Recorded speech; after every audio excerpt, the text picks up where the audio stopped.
আসসালামু আলাইকুম প্রিয় দর্শক, শুভেচ্ছা সহ মাহবুব সৈকত প্রত্যেককে আমন্ত্রণ জানাচ্ছি মাই টিভি সংলাপে। দর্শক, আপনারা জানেন যে আমরা মাই টিভি সংলাপের সমসাময়িক বিষয়গুলো নিয়ে আলোচনা করি, আজও তার ব্যতিক্রম নয়।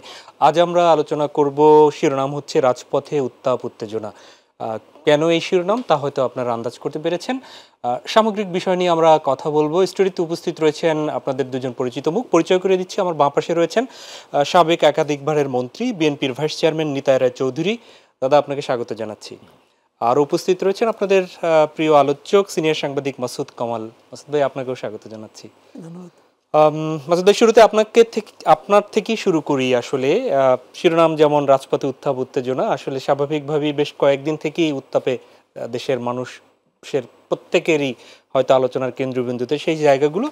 গতকালকের কলেজের, রাজধানীর এক কলেজের যে উত্তাপ, সেটি শেষ না হতেই এই যে সনাতনী জাগরণ জোটের মুখপাত্র, তার চিন্ময় কৃষ্ণ দাস ব্রহ্মচারীর গ্রেফতার নিয়ে যে বিষয়, সেটি আসলো সন্ধ্যার পর থেকে। আজকে নিশ্চয়ই আপনি জানেন যে আদালতের মাধ্যমে তার এই রাষ্ট্রদ্রোহ মামলায় তাকে জেলে প্রেরণ করা হয়েছে।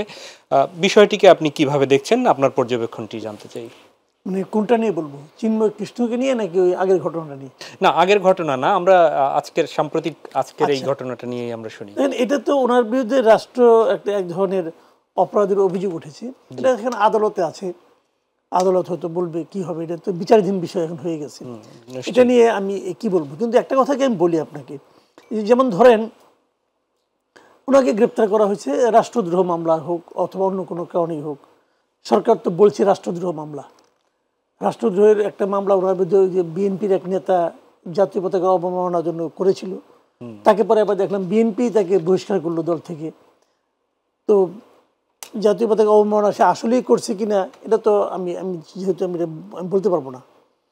কিন্তু একটা বিষয় কি জানেন, ধরেন অনেক সময় এমন কিন্তু ঘটনা ঘটে যে একটা বড় ঘটনা ঘটতে যাচ্ছে, অঘটন ঘটতে যাচ্ছে, আগে যদি আমি একটা ব্যবস্থা নিই তাহলে সেই ঘটনাটা থামানো যায়।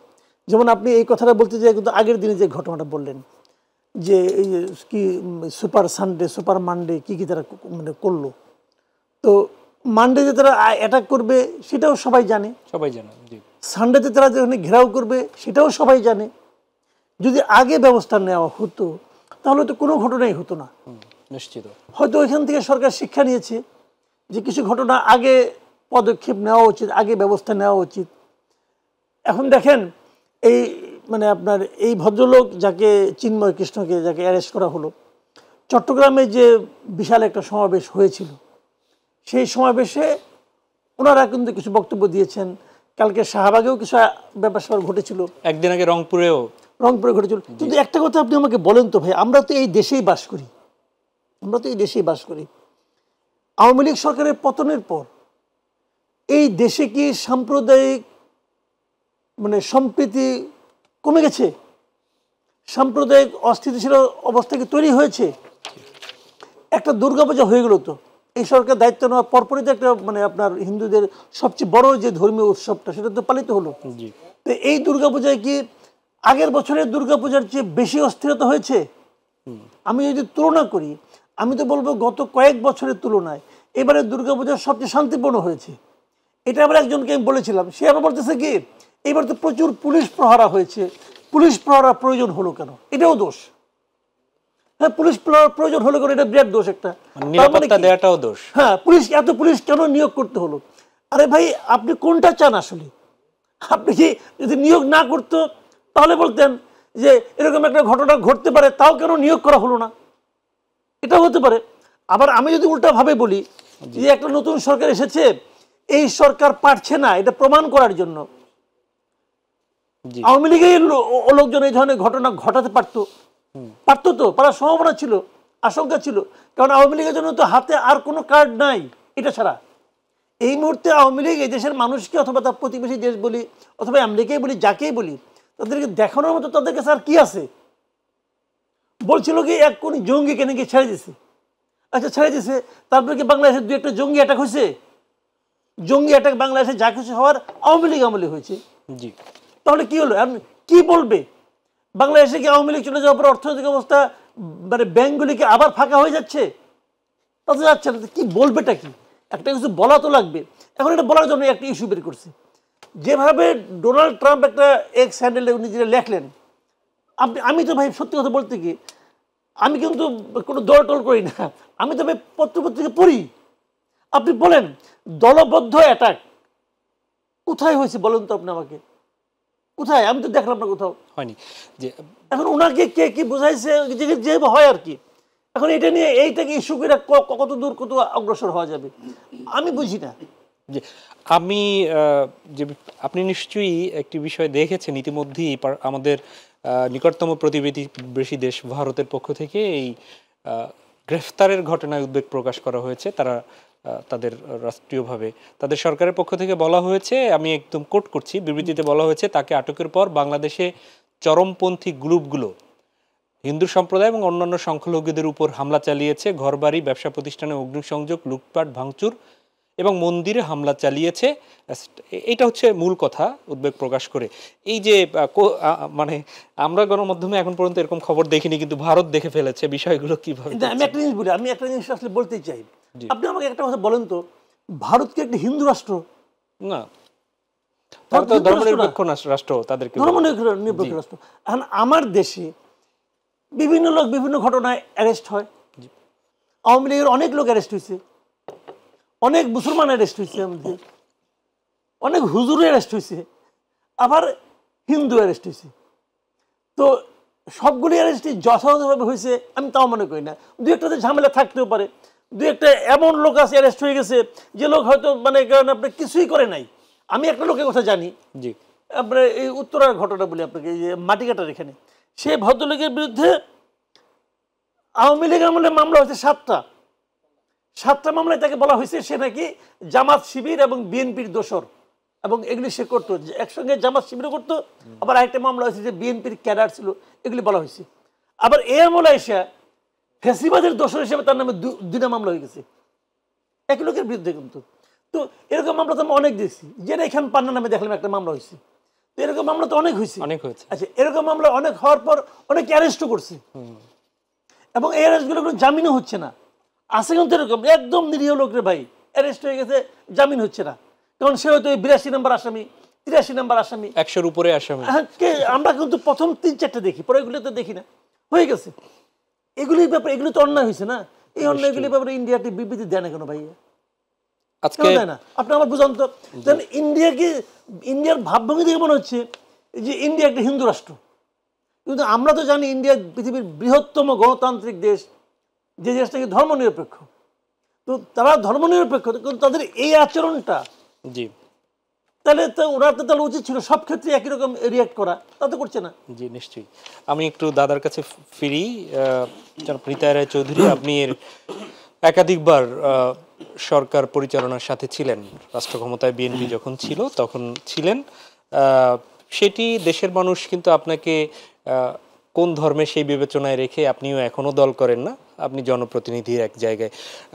জনাব মাসুদ কামাল তিনি যে প্রশ্নটি ছুড়েছেন, দেশে কি এবং দেশে কি সাম্প্রদায়িক সমৃদ্ধি কমে গেছে, তিনি এই প্রশ্নটি ছুড়েছেন দর্শকের উদ্দেশ্যে। আসলে এইটা আপনি কি মনে করেন, দেশে কি 5 আগস্টের পরে, আওয়ামী লীগ আমলের পরে কি সম্প্রীতি কমে গিয়েছে কিনা, এটা আপনি মনে করছেন, কি মনে করেন? আর হচ্ছে যে এই গ্রেফতার নিয়ে আপনার পর্যবেক্ষণটা কি? আমি বলি, আমি ওনার বক্তব্যের সাথে পরিপূর্ণ একমত।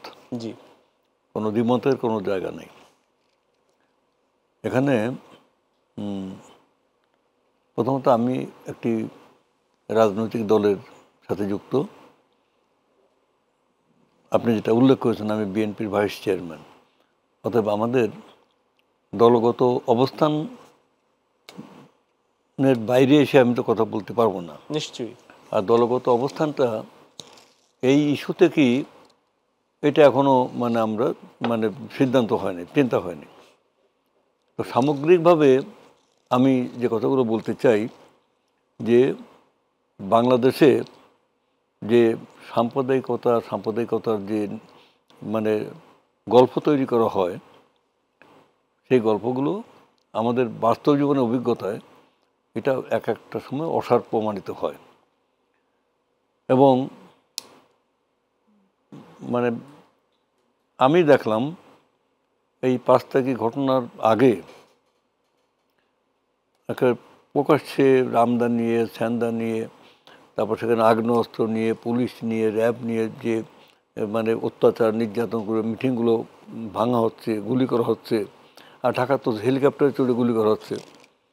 এবং এই গণ অভ্যুত্থান, আমি আমি আরেক ধাপ এগিয়ে বলতে পারি, এটা একটা বিপ্লবী গণ অভ্যুত্থান। এই গণ অভ্যুত্থানের পরে যখন এই শতাব্দীর নিকৃষ্টতম ফ্যাসিবাদের পতন ঘটল, পতনের পরে মানে মানে বিপ্লবী পরিস্থিতিতে বা অভ্যুত্থানের পরিস্থিতিতে কিছু কিছু লোক কিছু মানে প্রতিহিংসাপরণ হয়ে ওঠে, প্রতিশোধপরণ হয়ে ওঠে। সেটাকে বলে রাজনীতি ভাষা বদলা নিতে চায়। তো বদলা নিতে চেয়ে সেরকম বদলা কিন্তু হয় নাই। ওবায়দুল কাদের যেটা বলেছিলেন যে এই দেশে আওয়ামী লীগের পতন হলে 10 লক্ষ লোক মারা যাবে, এই আশঙ্কা তার মনে এসেছিল কেন? যে এতই অপরাধ করেছে যে সেই মানে 10 লক্ষ লোক মারা যাবে, কিন্তু লোক মারা যায়নি। লোক মারা যায়নি। একটা জায়গায়, একটা শহরে মানে 5 তারিখ পরপর 5টা বাড়ি পুড়ে দেওয়া হলো, মানে ভাঙচুর করে পোড়ালো। 4টে মুসলমান বাড়ি, একটা হিন্দু বাড়ি। আমি আগে একদিন এখানে নাম বলেছিলাম, কোন কোন শহর, কোন বাড়ি, কার কার বাড়ির নাম বলেছিলাম। এখন মানে একটা শ্রেণীর এই ডাকাত থেকে বিভিন্ন জায়গাতে বলা আরম্ভ করলো যে ওখানে হিন্দুর বাড়ি পড়েছে, হিন্দু বাড়ি পড়েছে। হিন্দু সে তো ওই ফ্যাসিবাদেরই একজন, তো দোষণ না, সে তো একজন লুটেরা। তো এইরকম কিছু কিছু লোক যদি হয়, এই ইস্যুটা হলো রাজনৈতিক ইস্যু। এই ইস্যুটা, এই কন্ট্রাডিকশনটা হলো political contradiction. It is not a মানে রিলিজিয়াস কন্ট্রাডিকশন। এটা কোনো সাম্প্রদায়িক কিছু না।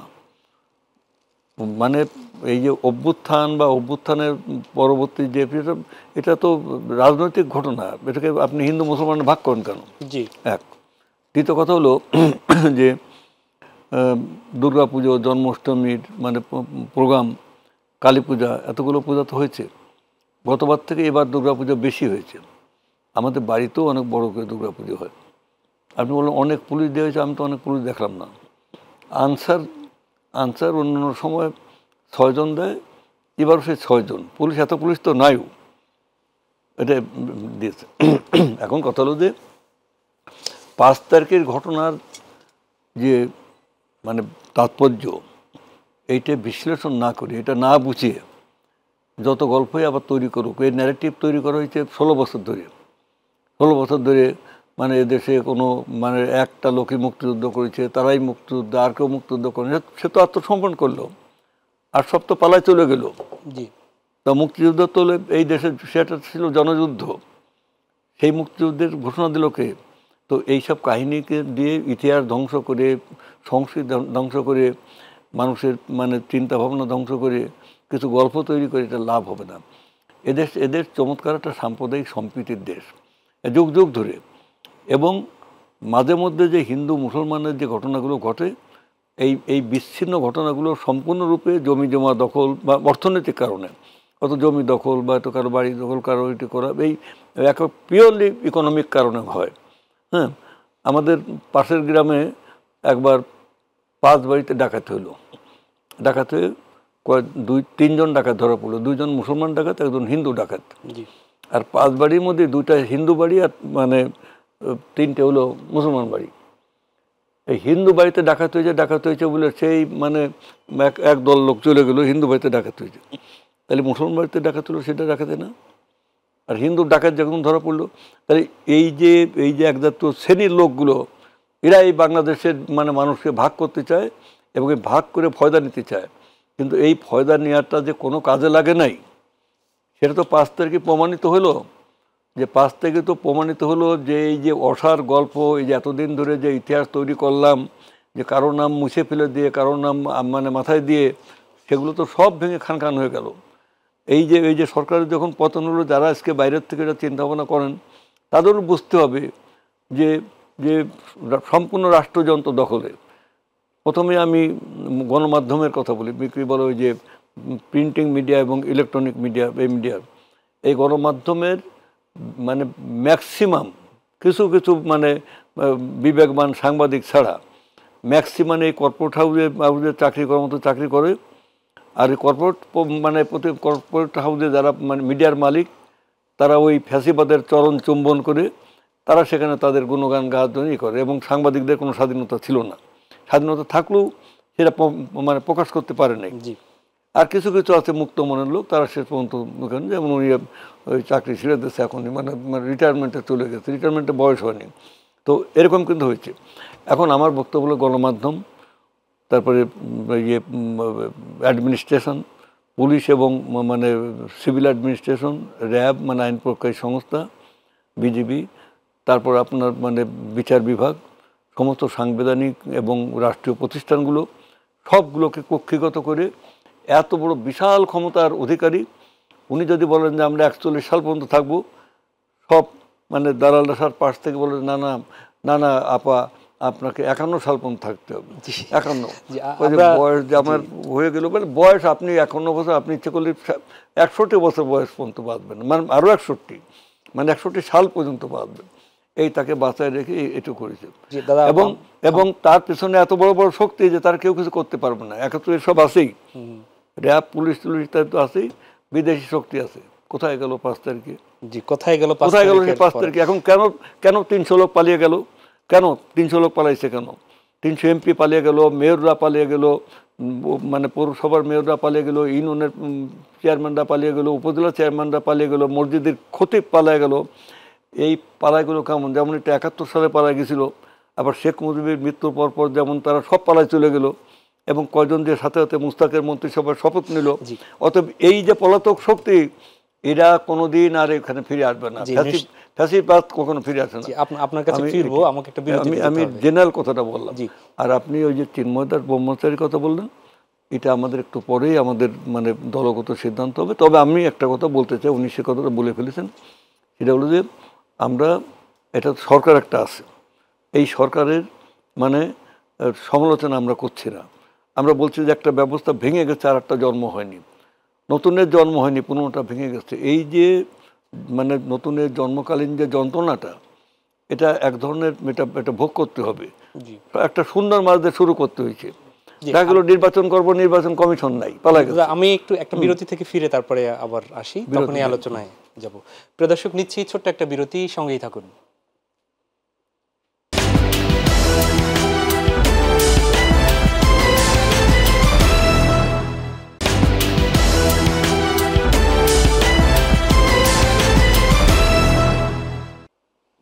আবারও স্বাগত জানাচ্ছি মাই টিভি সংলাপে। দর্শক, আমরা বিরতির আগে কথা শুনছিলাম জনাব নিতাই রায় চৌধুরী, বিএনপির ভাইস চেয়ারম্যান এবং সাবেক মন্ত্রী। আমরা ফিরছি সিনিয়র সাংবাদিক মাসুদ কামাল আপনার কাছে। আমরা আসলে এই সাম্প্রদায়িক যে বিষয়টি, সেখানটাই আবার একটু ফিরতে চাই।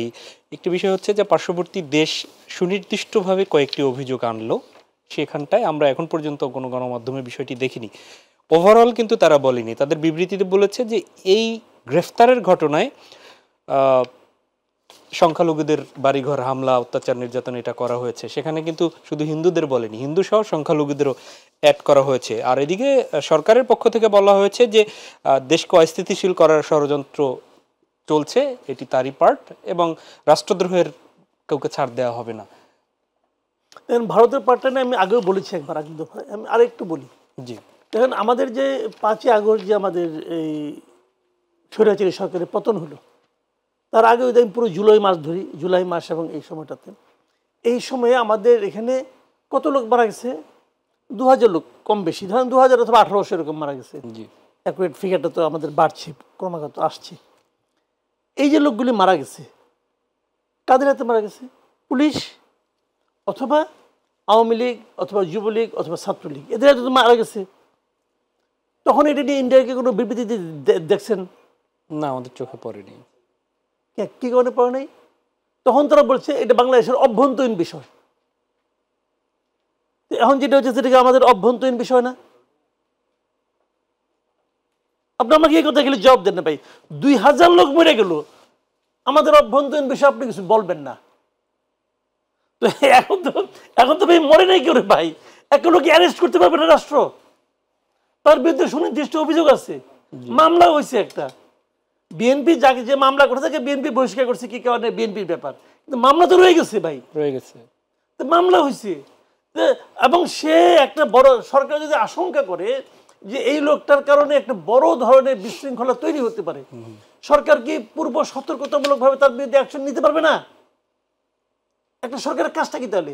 যদি না নেয় পরে আবার আমরাই কিন্তু বলবো যে ওই একটা লোককে আটকালে এই ঝামেলাটা হইতো না, আপনি এই ঝামেলাটাকে ইনভাইট করলেন কেন?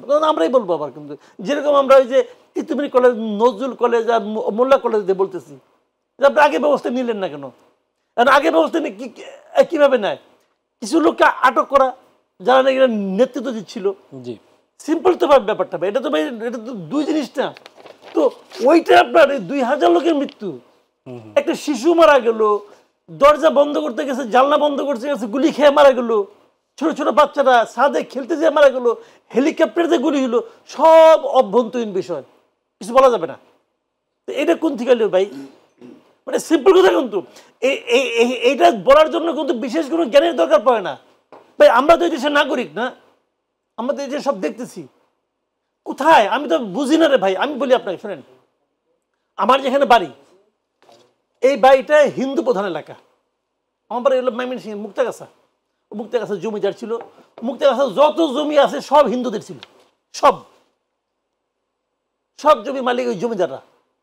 এখনো আমাদের ওই যে গত গভর্নমেন্টের আমলে ওই যে আমাদের জমি আমার বাবার কিনা, হ্যাঁ ময়মনসিংহ মুক্তাগাছা, এটা হিন্দু প্রধান এলাকা। কিন্তু মানে আমার বাবা এক জমি কিনছে, সেটা ভাই আরো আজকে আপনার 50 বছর আগে। সেই জমিও হিন্দুদের, আমাদের ওটা মানে মামলা করতে হয়েছে, এটা হিন্দুদের না, এটা মামলা করে প্রমাণ করতে হয়েছে। এইটাই ওই এলাকায় এত হিন্দু এলাকা, এখনো ওখানে 40% মতো হিন্দু ভোটার আছে এখনো।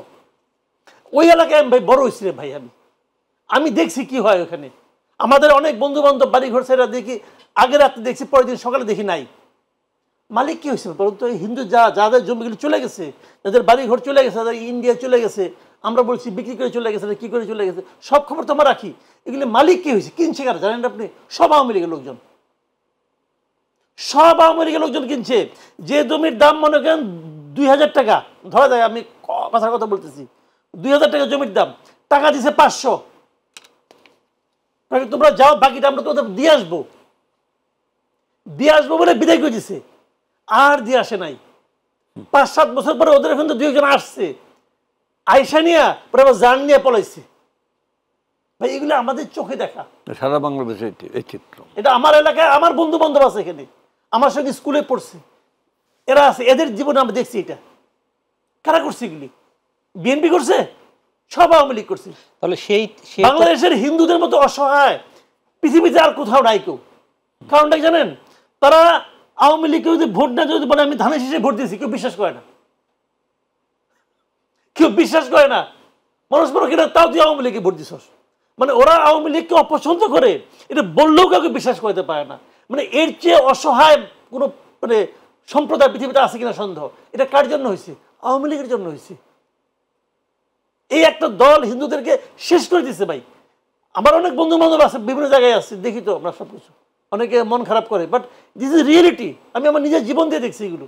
কাজে এগুলি বলে লাভ নাই। কেন?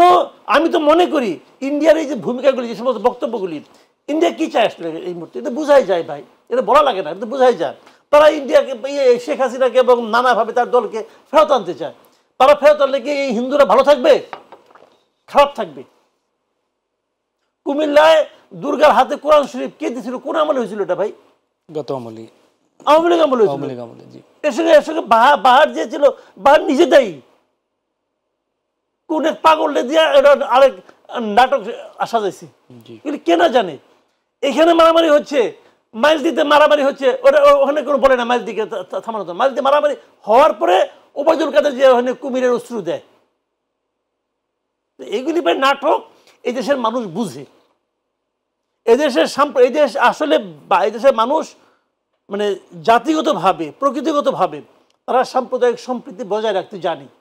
এর জন্য রাজনীতিবিদদের কোনো দরকার নাই।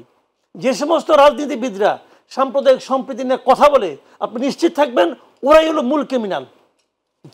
রাজনীতিবিদদের পরামর্শ শুনে আমাদের সাম্প্রদায়িক সম্প্রীতি আমাদের হইতে হবে না। আমি ওই এলাকার মানুষ, আমি জানি। আমাদের যারা হিন্দু বন্ধু বান্ধব ছিল, আমরা কি পলিটিক্যাল লিডারদের ইনস্ট্রাকশন অনুযায়ী যে বন্ধুত্ব করছি নাকি? আমার পাশের বাড়ি হিন্দু, আমি কি করুম? আমার পাশের বাড়ি হিন্দু, ওরা তো আমার বন্ধুই, ছোটবেলা একসঙ্গে খেলছি ভাই, তারা তো আমার ফ্রেন্ড। এটা কি পলিটিক্যাল লিডারে কি বলবে না বলবে কিছু যায় আসে আমার? অবশ্যই না। জি, আমি একটু দাদার কাছে আবার ফিরি। আমরা একদমই নিকটতম প্রতিবেশী পাল্টানো যায় না, এটা আমরা জানি। তো সেই ক্ষেত্রে আমার একটু জানার, আমাদের দর্শকরা হয়তো জানতে চায়, আমাদের এখানে কোনো ঘটনা হলে মুসলমানদের হয়তো মাইনাস করে হিন্দু বৌদ্ধ ঐক্য পরিষদ অথবা ফোরাম এইটা নামে হয়। ইন্ডিয়ায় মুসলিম বৌদ্ধ খ্রিস্টান ঐক্য পরিষদ এরকম আপনাদের চোখে কখনো পড়েছে কিনা? কিংবা ইন্ডিয়ায় তো খ্রিস্টানদের নিয়েও ওখানের বিভিন্ন প্রদেশে ঝামেলা হচ্ছে, আবার মুসলিম এই সময়গুলো তাদের অবস্থানটা কি থাকে এর সাথে? আর দেশে যে এই যে সাম্প্রদায়িক সম্প্রীতি বিনষ্ট চলছে, এটার সাথে কি সাবেক পতিত সরকার যে চলে গেছে এখন ইন্ডিয়ায় অবস্থান করছে, তার টুপ করে চলে আসার এই কথার কোনো সূত্র আছে কিনা? প্রথম কথা হলো যে হিন্দু বৌদ্ধ খ্রিস্টান ঐক্য পরিষদ আগে অনেক আগের থেকে ছিয়ার দাস, নিম ভৌমিক এরা তৈরি করেছিলেন। এরপরে মানে এটা একটা সেক্টরিয়ান পলিটিক্স আর কি। সেক্টরিয়ান পলিটিক্স মানে কিছু হিন্দু বৌদ্ধ খ্রিস্টান এই দিয়ে করা, এবং ওই তখন থেকেই মানে এক ধরনের পলিটিক্স মানে শুরু হয় এই সাম্প্রদায়িকতা নিয়ে। এটা এক ধরনের ওই যে এনজিও কিছু লোক করে, কিছু লোক ওই যে বিয়ে করে, কিছু লোক ওই যে মানবাধিকার সংগঠন আছে, এগুলো আর কিছুই না, বিদেশ থেকে টাকা নেয়, টাকা নিয়ে এই সব সংগঠনগুলো করে।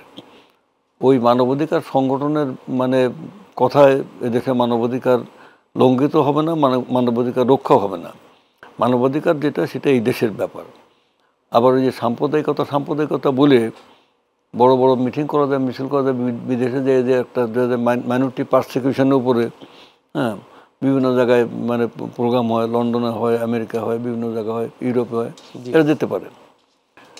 আমি ব্যক্তিগতভাবে মনে করি যে আমাদের ওই ভাই যে কথাগুলো বলেন যে মাসুদ কামাল ভাই, হ্যাঁ মাসুদ কামাল ভাই যেটা হ্যাঁ না নাম তো জানি, মাসুদ কামাল সাহেব যে কথা বলেন যে এই সাম্প্রদায়িকতা রক্ষা করার জন্য, সম্প্রীতি রক্ষা করার জন্য রাজনীতিবিদদের পরামর্শ লাগে না। কথাটা 100 টাইমস সত্য। এই কারণে প্রত্যেক সমাজের একটা সামাজিক রীতিনীতি আছে, সেই সমাজের একটা মূল্যবোধ আছে, একটা অর্থনৈতিক ব্যবস্থা আছে, সেখানে যুগ যুগ ধরে সেটা চলে আসছে।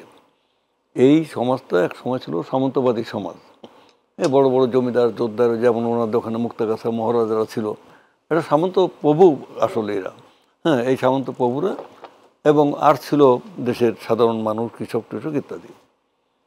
তো পরবর্তী সময় এখন আমরা বলি যে এটা আমাদের পার্টিগত অবস্থানে বলি না, এটা আমরা দাবি করি যে বাংলাদেশ এখন আধা সামন্ততান্ত্রিক এবং আধা পুঁজিবাদী দেশ। আধা সামন্ততান্ত্রিক এই কারণেই বলি যে সামন্তবাদী উৎপাদন সম্পর্ক, বন্টন ব্যবস্থা এটা এখনও রয়ে গেছে, ডিপেন্ডেন্সি রিলেশনশিপটা রয়ে গেছে। সংস্কৃতি তাহলে সেইভাবে আছে, এই আগের আর এখন একই সংস্কৃতি, মূল্যবোধ, ধ্যান ধারণা, এটা উপরে কাঠামোগত ব্যাপার। আর কিন্তু ওই আগের মতো দাসপ্রথা নাই, আগের মতো বৃহৎ জমির মালিক নাই, হ্যাঁ, আগের মতো এগুলো নাই।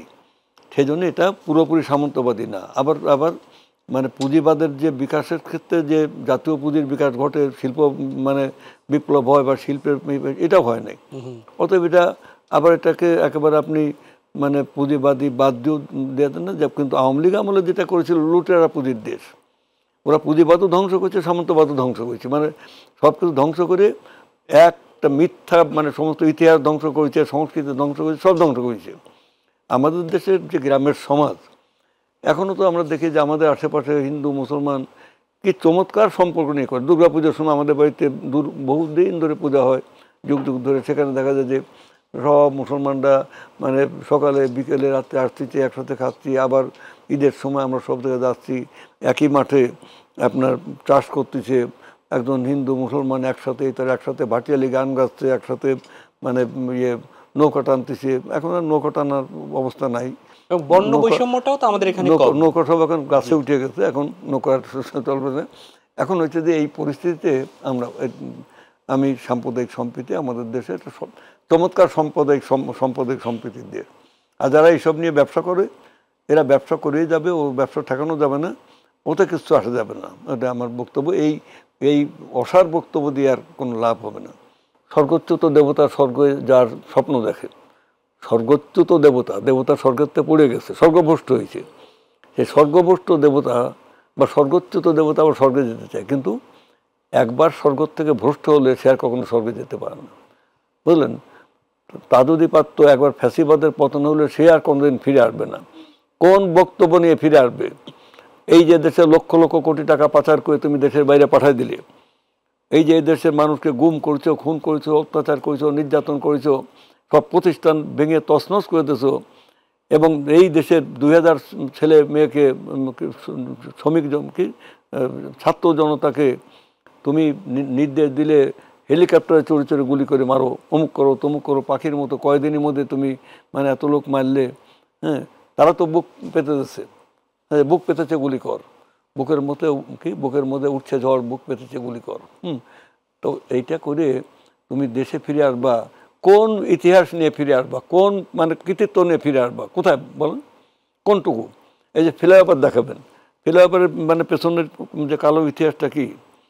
যে সেতুতে, একই ধরনের সেতু ভারতে খরচ হয়েছে 30,000 কোটি টাকা, 10,000 কোটি টাকা, ওই যে ভূপেন হাজারিকা সেতু, তার চেয়ে ছোটো সেতু সেখানে খরচ করলো প্রায় মানে 70-80,000 টাকা।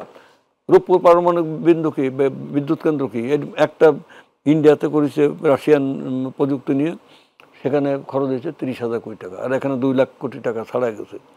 অতএব এই লুটেরা, চোর, হ্যাঁ, রাষ্ট্রের স্বার্থবিরোধী, এদের নিয়ে যদি বাইরে কেউ পলিটিক্স করে তাদেরও লাভ হবে না, ওদেরও লাভ হবে না। আমি এই কথাটা বলতে চাই। অনেক ধন্যবাদ। আমরা আরেকটা বিরতিতে যাচ্ছি। প্রিয় দর্শক, নিচ্ছি আরেকটা বিরতি, সঙ্গেই থাকুন।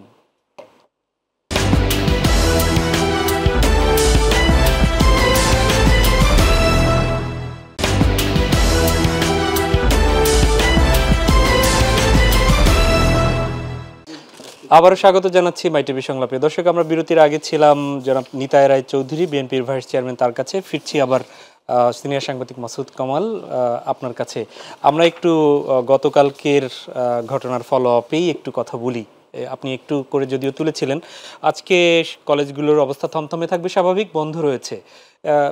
এটি 8,000 ছাত্র শিক্ষার্থীদের নামে কিন্তু মামলা হয়েছে, আরও মামলার প্রস্তুতি চলছে। আপনি জেনেছেন যে সরকারের পক্ষ থেকে বলা হয়েছে জীবনহানি হয় এরকম কোনো পদক্ষেপ তারা নেয়নি, যে কারণে হয়তো থামানো যায়নি। গতকালকে প্রেস ব্রিফিংয়ে একাধিক কথা বলেছে। বিষয়টিকে আপনি কিভাবে দেখছেন, এবং এই কলেজগুলো খুললে কি আবার কোনো সংখ্যা থেকে যায় যে তাদের মধ্যে আবার সংঘাত বাজানোর, কিংবা এর পেছনে অন্য কোনো রহস্য রয়েছে কিনা? দেখেন, এখানে অনেকগুলো মানে অপশন আছে। আমি তো আর নিশ্চিত হয়ে বলতে পারবো না, আপনিও বলতে পারবেন না, বাট পুরোটাই আমি কিন্তু উড়িয়ে দিচ্ছি না। আমি সবগুলি টুকটাক অল্প অল্প করে বলি। প্রথমে যেটা বলেন আপনি যে অন্য কারো মদত আছে কিনা, থাকতে পারে। একটা কথা মাথায় রাখবেন যে একটা রাজনৈতিক শক্তি 15 বছর দেশে ছিল, এবং তারা কেবল রাজনৈতিক শক্তি না, তারা অরাজনৈতিক শক্তি। তারা তাদের ইচ্ছা মতো পুরো দেশ চালিয়েছে, তাদের ইচ্ছা মতো দখল করেছে, এবং তাদের সেই দখলে সাহায্য করেছে ছাত্রলীগ নামক সংগঠন, যেটাকে এখন নিষিদ্ধ করা হয়েছে। যুবলীগ ছিল, স্বেচ্ছাসেবক লীগ ছিল, অনেক কিছুই ছিল। তো আপনি ছাত্রলীগকে নিষিদ্ধ করেছেন, শেখ হাসিনা তার মানে পারিষদ নিয়ে পালিয়ে গেছে, এগুলি সব বাস্তবতা। তারপরেও ওই লোকগুলি কি একদমই নাই? আছে। ছাত্রলীগের লোকজন কি একদমই নাই? আছে তো। একজন ছাত্রলীগের একজন কর্মী এবং একজন ছাত্র দলের কর্মী আর একজন নিরীহ ছাত্র পাশাপাশি দাঁড় করে আপনি কোনো পার্থক্য বুঝবেন? বুঝবেন না, বুঝবো না। তাহলে যারা গিয়েছে তার নেতৃত্বে তাকে উৎসাহ দেওয়ার জন্য, উস্কানোর জন্য কেউ কোনো ভূমিকা রাখে নাই, এটা না হতেও, এটা রাখতেও পারে, এটা একদম রাখেনি, আপনি উড়াই দিতে পারবেন না। কাজে যদি কেউ বলে যে এই ধরনের ষড়যন্ত্র হয়েছে, সেটা কিন্তু একদিক দিয়ে ঠিক। উপদেষ্টারা বলেছেন যে একটা ষড়যন্ত্র হচ্ছে, আমি ঠিক, আমি এটাকে অস্বীকার করি না। পাশাপাশি আমার প্রশ্ন, ষড়যন্ত্র যে হবে এটা কি আপনারা জানতেন না? আপনারা যখন দায়িত্ব নিয়েছেন, আপনারা কি এটা ভেবেছিলেন যে আমি দায়িত্ব নেওয়ার সঙ্গে সঙ্গে আওয়ামী লীগের এতদিন যারা আওয়ামী লীগের সুবিধাভোগী ছিল সবাই আমাদেরকে হেল্প করবে? আপনারা কি এরকম ভেবেছিলেন? এরকম ভাববেন কেন? আপনারা তো জানবেন যে 15 বছর ধরে যারা সুবিধা পেয়েছে তারা আমরা দায়িত্ব নেওয়ার পরে তারা নানাভাবে আমাদেরকে ডিস্টার্ব করার চেষ্টা করবে, এটা আপনার জানা থাকা উচিত। তো জানা যদি থাকে তাহলে আপনারা কি প্রস্তুতি নিয়েছেন তাদেরকে প্রতিহত করার জন্য, সেটা কোথায়? সেটা আমি কেন দেখি না? কারণ আপনি যদি বলেন আমি বুঝতে পাই না, ভাই অবুঝ নিষ্পাপ কথা আমার দরকার নাই। আমি অবুঝ লোকটা তো আমি শাসন ক্ষমতা দেখতে চাই না। আপনি লোক ভালো ভাই, কোনো সন্দেহ নাই, আপনি নিষ্পাপ অবুঝ, আমি আগে শিশুকে নিয়ে বানাবো নাকি, উপদেশটা বানাবো নাকি? আমার তো দরকার নাই রে ভাই। আমার বুঝবার লোক দরকার, আমার চালাক চতুর লোক দরকার, যে নাকি বুঝতে পারবে যে কখন কি হচ্ছে এবং কিভাবে হচ্ছে। আচ্ছা, ওরা তো কোনো গোপনে আসে নাই, ঘোষণা দিয়েছে সুপার সানডে তারা এসে নিয়ে ওই ন্যাশনাল মেডিকেল কলেজ ঘেরাও করবে, তারা তো ঘোষণা দিয়ে আসছে। ফেলেন না কেন আপনারা? আপনার কাছে সেই শক্তি নাই ফিরানোর একমাত্র পদ্ধতি কি গুলি? না। তা আপনি প্রাণহানির ভয়ে আপনি ফিরান নাই, তা প্রাণহানির ভয়ে আপনি কি মানুষ এরকম লুটপাট হইতে দিবেন? দিবেন না। এখানে আমি আরেকটা কথা বলি আপনাকে, এটা হলো একদম বেসিক কথা। বেসিক কথা হলো এরকম যে আমরা যে আন্দোলনটা করেছি, মনে করেন আপনার জুলাই থেকে পুরো জুলাই এবং অগাস্টে, এই আন্দোলনটা আসলে কী ছিল, আন্দোলনের ক্যারেক্টারটা কী ছিল, একটা জিনিস খেয়াল করেন। এই আন্দোলনটা কারা করেছিল? পুরা জনগণ করেছে, পুরা ছাত্ররা করেছে। আন্দোলনটা কী ছিল? হাসিনা সরকারের আইন মানি না, হাসিনা সরকারের রিকোয়েস্ট মানি না, হাসিনা সরকারের সংবিধান মানি না। সব তো মানি না আন্দোলন, কিন্তু বুঝেন, কিন্তু আমরা কোনো কিছুকেই মানি না।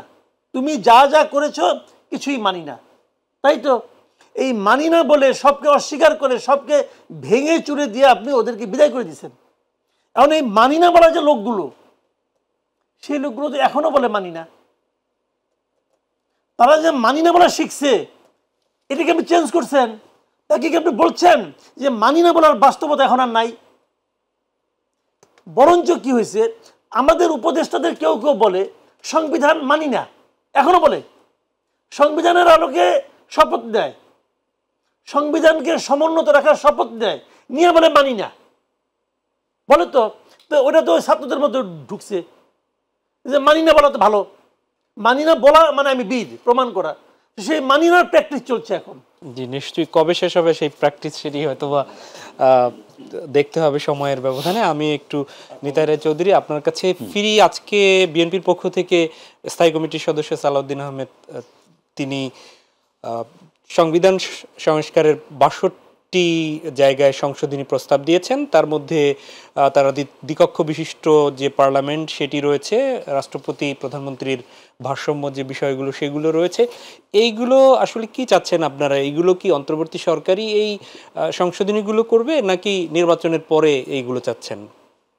না, এটা অন্তর্বর্তী সরকার অনেক পূর্বে, আসার অনেক আগেই আমরা এই ৩১ দফা রাষ্ট্র কাঠামো সংস্কারের একটা মানে প্রস্তাব আমরা দিয়েছি, রূপরেখা দিয়েছেন। রূপরেখা দিয়েছি।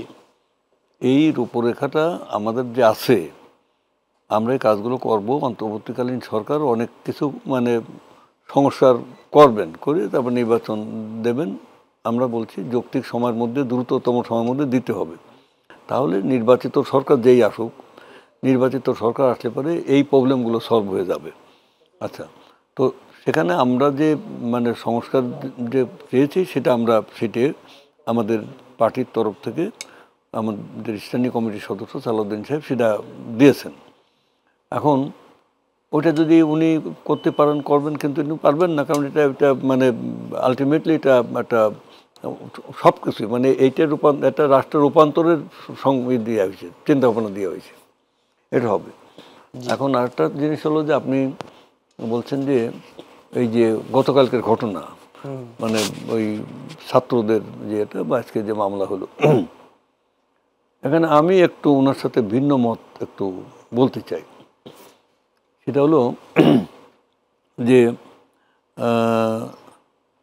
এই যে ছাত্ররা এত বড় একটা দুর্ঘটনা ঘটালো, এত বড় ভাঙচুর, এদিক সেদিক মানুষ হত্যা হলো, এই যে কথাগুলো, তারপরে আজকে ৮,০০০ লোকের বিরুদ্ধে মামলা হলো, তো এরকম একটা হবে, আপনি আগের থেকে এটা প্রিকশন নেন নাই কেন? তো এই যে একটা কথাটা একদিক দিয়ে যৌক্তিক ঠিক আছে, কিন্তু এখানেও একটু আমাদের মানে সহনশীলতার ব্যাপার আছে, যে ব্যাপার আছে বলেই কিন্তু মানুষ কিন্তু এদের সমর্থন দিয়ে যাচ্ছে। এমনি আমরা কথা যাই বলি, কিন্তু তাদের প্রতি সমর্থনটা আছে, যেহেতু একটার পরিবর্তে এটা এসছে, আবার পরবর্তী সময় হস্তান্তর হবে নির্বাচিত সরকারের কাছে। নির্বাচনের যে আইন প্রয়োগকারী যে সংস্থা, মেনলি এদের উপরে তো দায়িত্ব থাকে।